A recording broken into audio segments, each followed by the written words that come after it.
أعوذ بالله من الشيطان الرجيم. بسم الله الرحمن الرحيم. الحمد لله رب العالمين الرحمن الرحيم مالك يوم الدين إياك نعبد وإياك نستعين اهدنا الصراط المستقيم صراط الذين أنعمت عليهم غير المغضوب عليهم ولا الضالين اللهم آمين. اللهم ارجد كيدهم في نهورهم أهمسككوا هل أعيسوا قل لن يصيبنا إلا ما كتب الله لنا هو مولانا وعلى الله فليتوكل المؤمنون. لا يتكلمون إلا من أذن له الرحمن وقال صواب اللهم آمين. مكي الله ودكم إجاجك والله أكبر.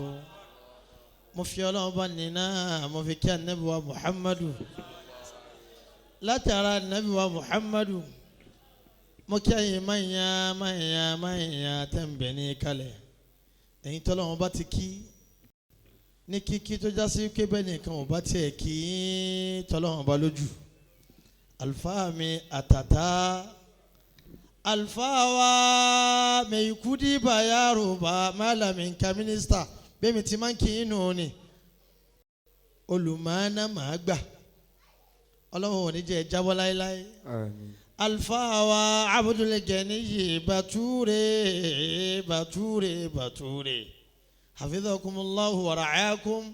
Bàbá mi àgbà ní kọ̀rọ̀ Àlùfáà wa Bature Abubakar Bature gbogbo ẹ̀yin máyìyàn foreign aláàánú ayé mo wá kí o ní nǹkan gangan. Bàbá wa ọlọ́run wà ayára ọlọ́run ò ní jẹ́ jábọ́ láéláé. Àlùbáríkà Nábì wa Muhammadu ẹ tóbi ní bẹ́ẹ̀ bá tóbi ní níwáyà yìí. Ó dé ẹ̀ẹ̀mejì báyìí tọ́já sí pé ìjọ tẹ̀ ẹ bá pè mí nǹkan ńlá ni mo máa ń ní. Ìjọ àkọ́kọ́ ìjọ ọ̀kọ́mọyín ọba Èjìgbò ọba ìlú Uka nítorí tí mo ṣe tẹ̀ ẹ́ mọ́lẹ̀ ẹ̀ní nà bẹ́ẹ̀ wàláhì tàláhì egbò ọ̀rà ló yẹ kí n wà báyìí àmọ́ èèyàn ní owó kọ́ owó tẹ èèyàn ní ó kù bàbá mi Mẹ̀yìkúdí. Mo kí kúrè ọlọ́run kẹ́mi artisan mo fi àlùfáà mi ìyàndá ọlọ́run ìyàndá Ànábì wa Muhammadu alikọ́ mo fi kí àfáà wa ti ń bẹ níkàlẹ̀ mo kí àfáà wa ń pa káàtà ẹ jẹ́ kí àwọn ẹni ẹ̀sán àwọn ẹni àná mo kí bàbá wa tó fún wa aládùúgbò bẹ̀rẹ̀ ọlọ́mọṣàfà Ànábì kí jù báyìí lọ ọlọ́run jọ bá wa kí àwọn àfáà wa. Ọlọ́run jọ̀wọ́ bá wa kí àwọn àfà wa kó fèrè jì wọ́n gbà wọ́n lọ́jọ́ ìdájọ́. Olódò mo ti sọrí bàbá mi Mẹ̀yìkúdí mo ní mani àjùlì lórí kò ní ká fojú rẹ̀ náà yàn mani àjùlì lórí ẹ̀fọ́ ní kálukú lọ́wọ́ rẹ̀ bó bá ti yẹ. Adam al-Ilori Aṣẹ́yìnkù Alimi janta ẹlẹ́gùn ẹja pariwo ṣéèkù Aṣẹ́yìnkù Chukuru Alaya bàbá wa ní Bàdà Kálí Alaya foreign Aṣẹ́yìnkù Ahamadu Sọmagbé Alaya bàbá wa ní kọ̀rọ̀ bàbá Bature onísàngá Aṣẹ́yìnkù Ahamadu àlùfáà Bature Ṣẹ́yìnkù Sulaimanu bàbá Bature tóbi àfáà wa Abdul Ganiyi àfáà Bature Ahamadu ní bàbá pinna yáyá. Sulaimanu afa Bature Ahmadu Bature bàbá wa ní sọ̀rọ̀ bàbá mi máa sá àlùfáà wa Adabali lórí alimarikasi Adabali lórí afatomakewu Adamali lórí agbógunmátì Adamali lórí bàbá mi Mekudi orí Adamamowa Adamali lórí bàgàdòsì Adamali lórí wọn pọ̀ lọ jàrá Olúwa ló máa ń ka wọn. nínú wa tún ní Sheikhuna Kamali adágbé máa ń pariwo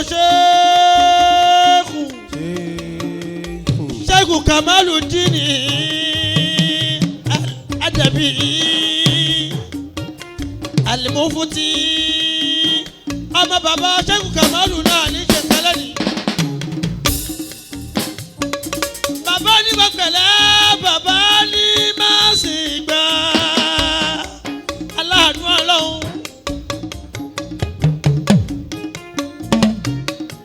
ayára Sheikhu Kamaluddin wọ́n jẹ́ Mufti ìlú Ìlọrin àwàdà kọ́ eré kọ́ Bature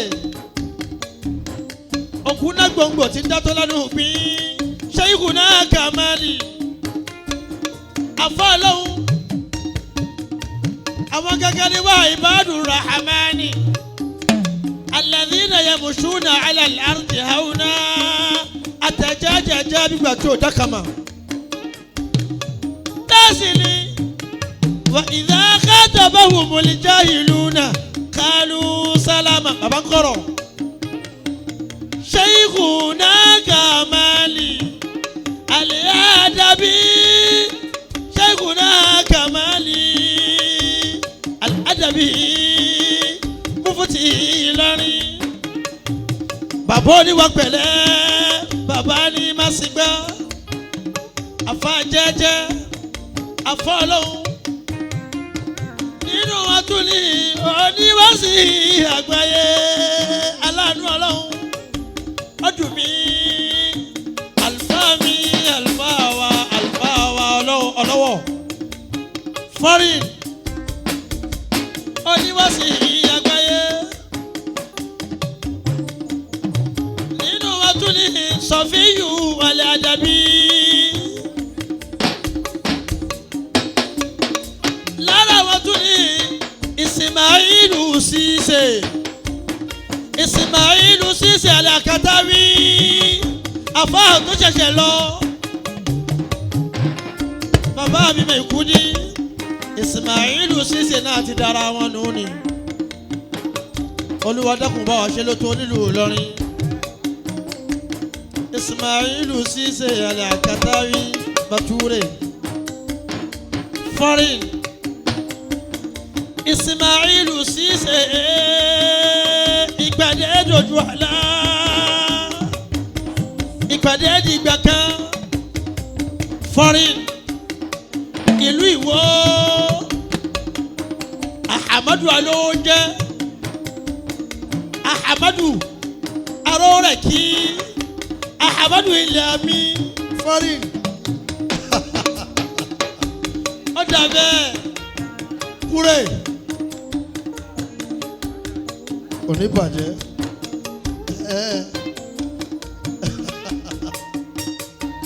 olùwàjọ Abdul Latif Maikabara bàbá mi ayára on 4th February tá a lò ní jẹta yìí lókè 14 years tí Maikabara jáde láyé àìṣà àdúrà wọn lẹ́nu February 40 2007 náà ni àjọ lọ́sídẹ́ǹtì tí Maikabara ò délé mọ́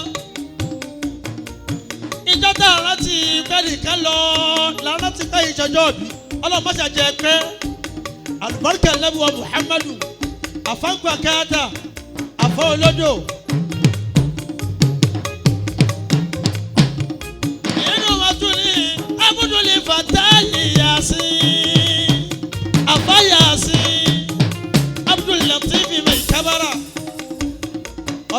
ké gbogbo wọn. bisimilahi kul huwa Allah. bisimilahi rahman rahim. kul huwa Allahu ahad. Allahu samad. lam yalid walam yulad walam yakul lahu kufuwan ahad. Allahu Allah ya ibadallahi. Allahu Allah ya ibadallahi. Oh ya Allahu Allah ya ibadallahi. An-Nabi Allahu Allah ya ibadallahi. Abal qalibu illa an yakuna mutayyama. Aliba garami Nabi muhayyama. Abitu bilayli الذاكر لقمان أبيت بليلي تمزارا نموجدا بذكر الذي قد تاب بديا ومختما أساجر به لورق ليلي وديرتي نيام وجبني كلمة ظالم مكرما الله الله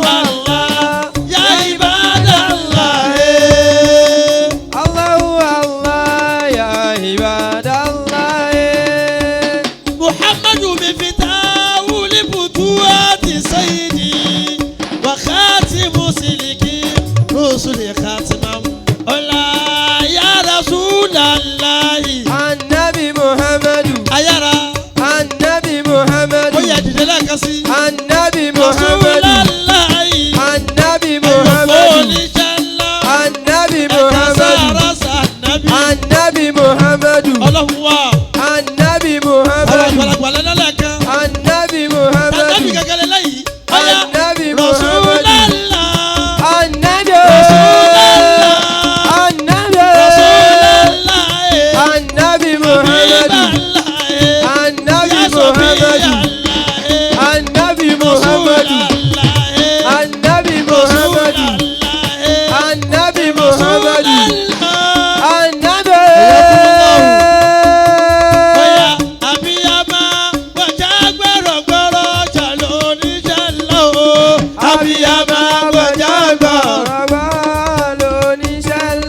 اللهم صل على سيدنا محمد وعلى آله وأصحابه الأخيار وسلم تسليما كثيرا.